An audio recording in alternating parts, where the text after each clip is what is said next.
Bienvenidos al tercer curso del programa Cómo aprenden mejor las personas según la ciencia.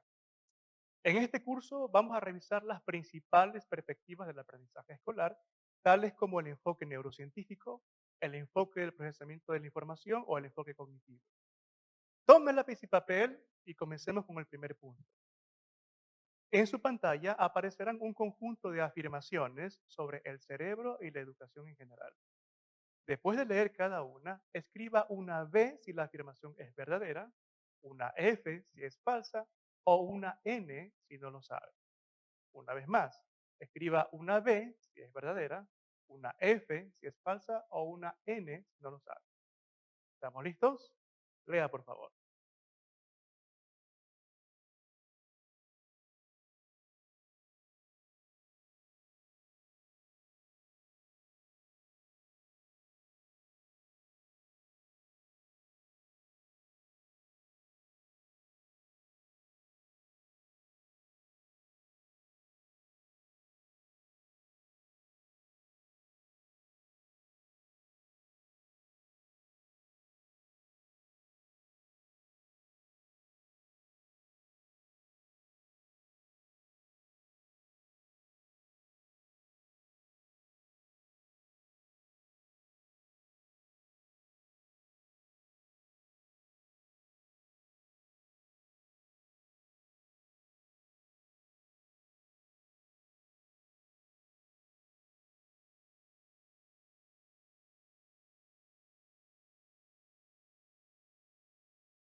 La investigación del cerebro ha avanzado tanto que hoy se escuchan muchas palabras nuevas que tienen que ver con el prefijo neuro. Por ejemplo, neuromarketing o neurocoaching. En el campo educativo escuchamos palabras como neuroeducación, neuroeducador, neuroaprendizaje o neurodidáctica. Al parecer, lo relacionado con el cerebro fascina a los profesores. Hoy no es difícil encontrar materiales educativos que tienen imágenes del cerebro o de una resonancia magnética funcional con el cerebro para volver a la lectura un poco más interesante. Al respecto, David McCabe de la Universidad de Colorado y Alan Castell de la Universidad de California llevaron a cabo un estudio con el propósito de examinar si las imágenes cerebrales realmente tienen una influencia persuasiva o poderosa sobre la credibilidad percibida de los datos de la neurociencia cognitiva. Para esta investigación, ellos examinaron cómo las personas califican la calidad de los artículos que resumen los datos de la neurociencia cognitiva que iban acompañados de diferentes recursos. Por una parte, las imágenes cerebrales, en comparación con artículos acompañados de otras imágenes y otros artículos sin imágenes. Los investigadores condujeron tres experimentos que muestran que la presentación de imágenes cerebrales con los artículos de resumen de la investigación sobre los hallazgos neurocognitivos hace que las personas den una calificación más alta en el razonamiento científico de los argumentos que presentaron esos documentos en comparación con otros artículos que tenían gráficos de barras, que son los que utilizamos comúnmente, por ejemplo, en los diarios, o un mapa topográfico de la activación cerebral o ninguna imagen. Estos datos apoyan la idea de que parte de la fascinación y la credibilidad de la investigación de imágenes cerebrales reside en el poder persuasivo de las propias imágenes cerebrales. Sostenemos que las imágenes cerebrales, dicen los autores, son influyentes porque proporcionan una base científica, física, para los procesos cognitivos abstractos, apelando a la afinidad de las personas sobre las explicaciones reduccionistas de los fenómenos cognitivos.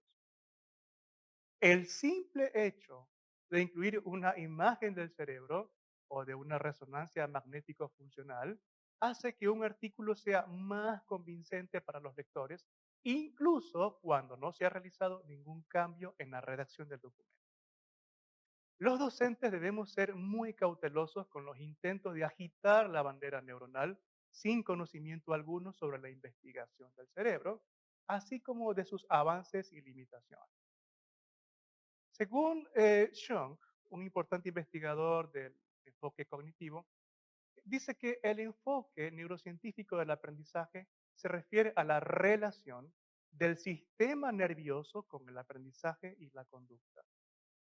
Tradicionalmente, la investigación desde la neurociencia se ha realizado durante varios años atrás en el campo de la medicina.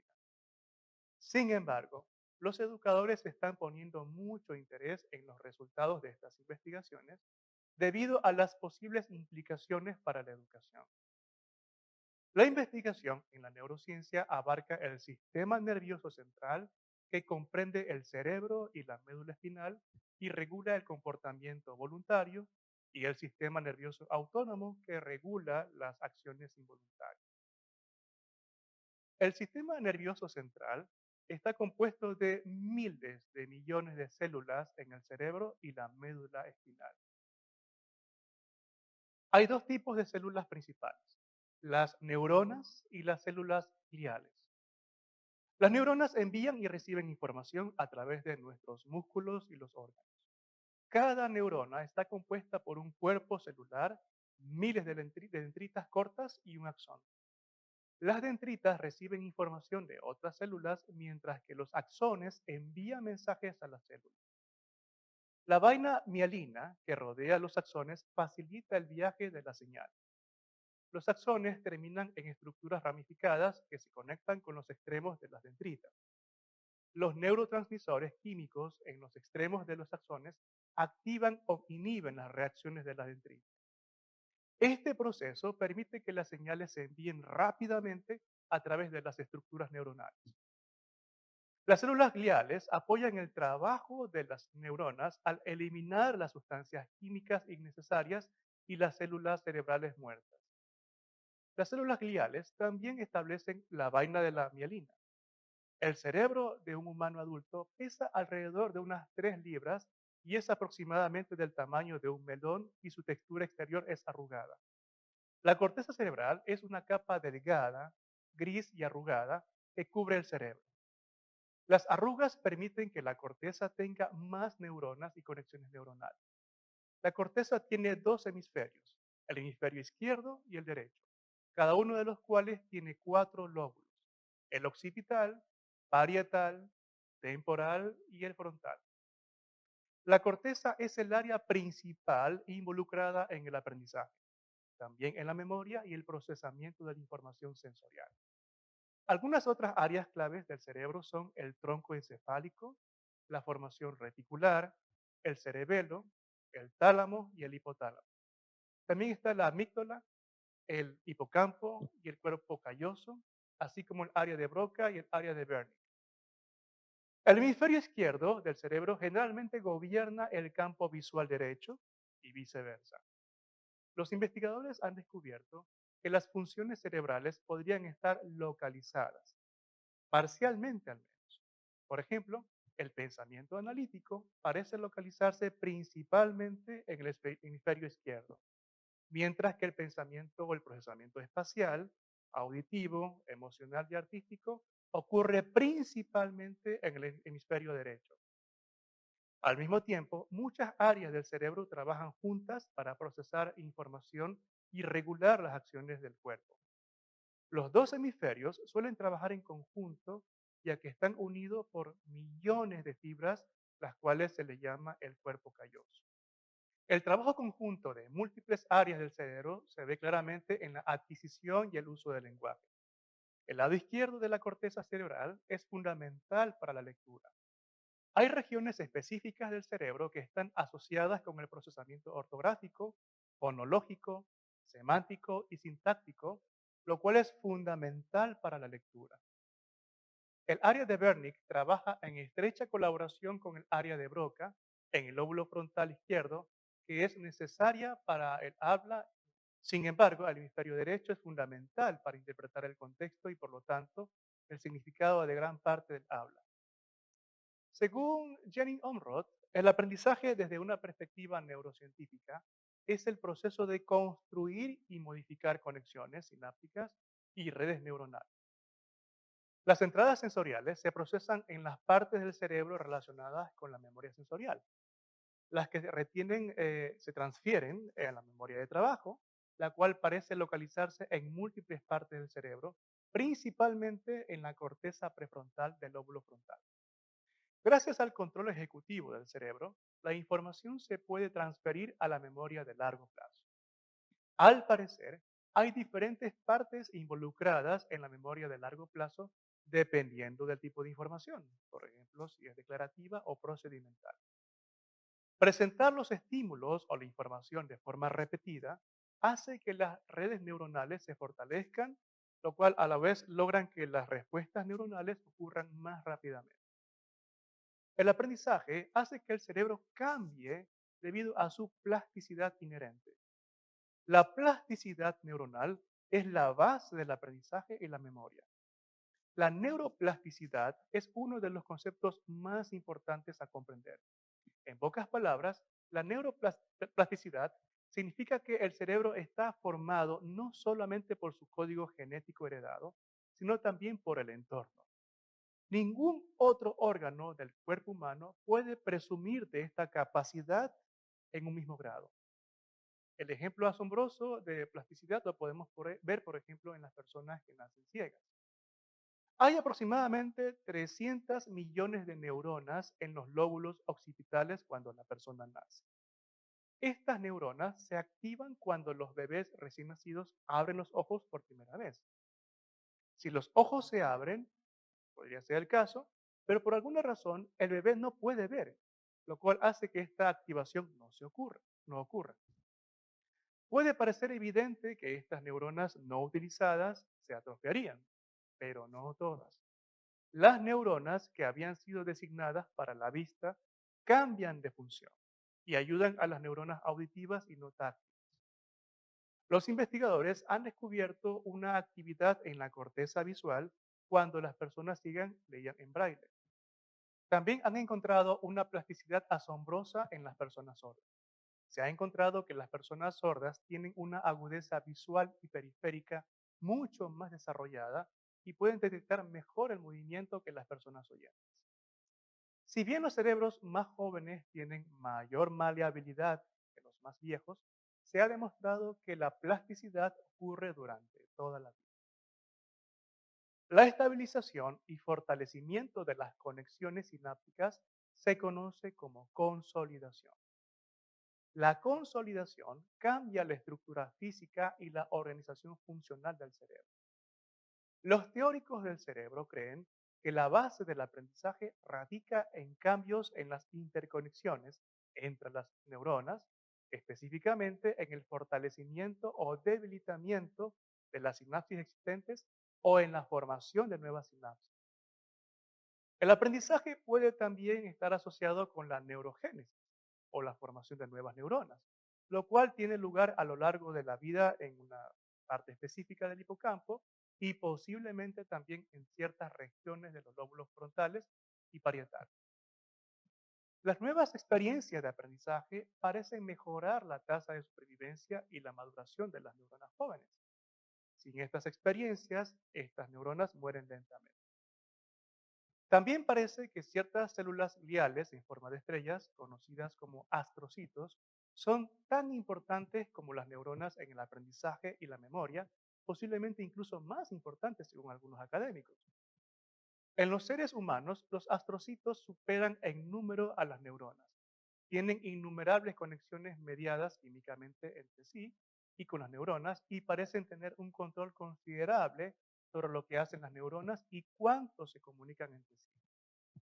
Un cerebro normal produce muchos astrocitos nuevos a lo largo de la vida. Debes tener en cuenta el hecho de que la mayoría de los conocimientos y habilidades recién adquiridas necesitan tiempo para reafirmarse. Como dijimos anteriormente, a este proceso se lo llama consolidación. La consolidación parece ser uno de los procesos más interesantes que se dan de forma gradual, lo cual a la vez puede llevar minutos, horas, días o incluso años. Los neurocientíficos todavía están especulando sobre los mecanismos neurobiológicos específicos que subyacen en el proceso de consolidación. Posiblemente implica algún tipo de activación, repaso o fortalecimiento inconsciente de bajo nivel entre las conexiones de las neuronas. En cuanto a dónde ocurre el aprendizaje, la respuesta es que es en muchos lugares. Los lóbulos frontales están activos cuando debemos prestar atención y pensar en nueva información y en los eventos, y todos los lóbulos de la corteza pueden estar activos en mayor o menor medida cuando se interpreta una nueva información a partir de la información previamente adquirida. El hipocampo, que tiene una forma de un pequeño caballo de mar, también parece ser un elemento central en el procesamiento, en el pensamiento o el aprendizaje. Al parecer, el hipocampo une la información que recibe de varias partes del cerebro para crear y consolidar los nuevos recuerdos. Y el vecino del hipocampo, en el sistema límbico, la amígdala, probablemente sea fundamental en los procesos de recuerdo emocional, los que son preverbales, que forman los niños muy pequeños y a lo largo de la vida continúan influyendo en lo que las personas prestan atención y cómo interpretan las experiencias nuevas. Los avances científicos sobre el cerebro son impresionantes. Sin embargo, los hallazgos de la investigación del cerebro no representan una teoría del aprendizaje.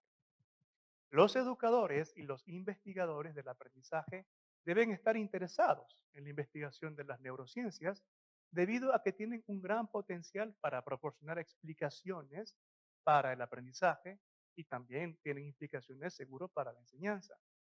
Sin embargo, hasta la fecha, la investigación en la neurociencia ha tenido un impacto muy mínimo en la educación. Según Sean, la investigación en el campo de la neurociencia es muy limitada debido a varios problemas. Por ejemplo, las investigaciones que realizan con personas fallecidas o que tienen deficiencias cognitivas o físicas no permiten una generalización válida a los estudiantes que aprenden en nuestras aulas y están vivos. Para conectar la neurociencia con la educación se requiere un salto conceptual de los procesos neuronales, que son procesos muy pequeños, al comportamiento, que son procesos mucho más grandes. Porque no hay correspondencia entre ambos campos de investigación hasta cierto punto. Por esto, no es fácil para los neurocientíficos extraer implicaciones de la investigación en la neurociencia para la enseñanza y el aprendizaje. Lo mejor que se puede hacer, al menos por ahora, es investigar qué métodos didácticos son más beneficiosos y ver cómo se relaciona esto con la investigación del cerebro. Los educadores también deben evitar caer en los neuromitos. El neologismo neuromito se ha convertido ahora en parte del discurso en el campo de la mente, el cerebro y la educación. En conjunto, los términos neuro y mito pueden parecer muy sensatos, incluso muy seductores. Neuro o neuronal se refiere al sistema nervioso y más específicamente al cerebro. Hoy hablamos de los métodos de neuroimagen o de la neuroinvestigación científica para hablar del término neuro, mientras que la palabra mito se refiere a la creencia falsa o a un concepto erróneo que generalmente se basa en los hallazgos que no han sido corroborados o que se extrapolan demasiado sin contar con los respaldos en la evidencia científica. A veces estos se conocen como mitos urbanos o mitos populares. Según Howard Gardner, dentro del mundo educativo, un neuromito se refiere a una afirmación de que una determinada práctica se basa en evidencia sólida de la investigación del cerebro y, sin embargo, esta afirmación no resiste ningún mínimo escrutinio científico. Los mitos suelen estar muy arraigados y a menudo no se cuestionan. Seindecker de la Universidad Libre de Ámsterdam y sus colegas investigaron la prevalencia y los predictores de los neuromitos entre los profesores de regiones específicas del Reino Unido y de los Países Bajos. Los participantes fueron 242 profesores de primaria y secundaria estuvieron interesados en la neurociencia del aprendizaje. Los resultados mostraron que, en promedio, los profesores creían en el 49% de los neuromitos, en particular los mitos relacionados con los programas educativos comerciales como el gimnasio cerebral u otros. Alrededor del 70% de las afirmaciones de los conocimientos generales se respondieron correctamente. Los profesores que leían revistas de divulgación científica obtuvieron puntuaciones más altas en las preguntas de conocimientos generales. Los resultados sugieren que los profesores que están entusiasmados o que están interesados con la posible aplicación de los hallazgos de la neurociencia en el aula tienen dificultades para distinguir entre la neurociencia y los hechos científicos. Además, estos resultados sugieren que poseer un mayor conocimiento general sobre el cerebro o sobre la neurociencia no parece proteger a los profesores de creer en los neuromitos. En un estudio posterior, Marta Ferrero y sus colegas de otras universidades españolas estudiaron la prevalencia de los neuromitos entre 284 profesores de diferentes regiones de España. Los resultados mostraron que los maestros no reconocieron el 49.1% de los neuromitos en promedio. Además, el 19.6% de los neuromitos recibieron la respuesta no lo sé. Los neuromitos más prevalecientes fueron los siguientes. Los entornos ricos en estímulos mejoran el cerebro de los niños en edad preescolar, con un 94%. Las personas aprenden mejor cuando reciben información en su estilo de aprendizaje preferido, 91%. Los ejercicios que ensayan la coordinación de las habilidades de percepción motora pueden mejorar las habilidades de lectoescritura, 82%. En contraste, los neuromitos identificados con mayor éxito fueron los siguientes. Los niños deben adquirir su lengua materna antes de que aprendan una segunda lengua. Marcaron como falsa, siendo falsa esta, en un 80.2%. Otro, los problemas de aprendizaje asociados con las diferencias de desarrollo en la función cerebral no pueden ser remediados por la educación. Fue marcada como falsa, lo cual es correcto, por el 78.5%. Y si los estudiantes no beben cantidades suficientes de agua, sus cerebros se encogen. Esto es falso y lo marcaron así el 64.7% de los docentes. Bien, pero ¿cree usted en los neuromitos? Veamos sus respuestas a las afirmaciones que leyó al principio de la clase. Al principio aparecieron 31 oraciones que debió leerlas y escribir para cada una de ellas una V, si era verdadera, una F, si era falsa, o una S, si no sabía. Veamos los resultados.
¿Cómo les fue? Seguro que le irá bien, le irá mejor si vuelve a estudiar este video y revisa con más cuidado la investigación del cerebro.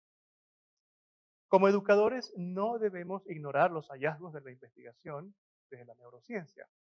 Debemos mantenernos informados sobre los importantes desarrollos que están ocurriendo sin perder de vista que el aprendizaje de las tareas escolares, las cuales son normalmente muy complejas, conllevan procesos cognitivos, procesos neuronales mucho más complejos que aún no se conocen con precisión desde la investigación del cerebro. También debemos mantenernos alerta ante la aparición de los neuromitos. No todo lo que se afirma desde la educación o desde la ciencia del cerebro es cierto. La neurociencia tiene el potencial de contribuir ampliamente a nuestra comprensión del aprendizaje escolar, también de la metacognición, la motivación, la emoción y el desarrollo humano.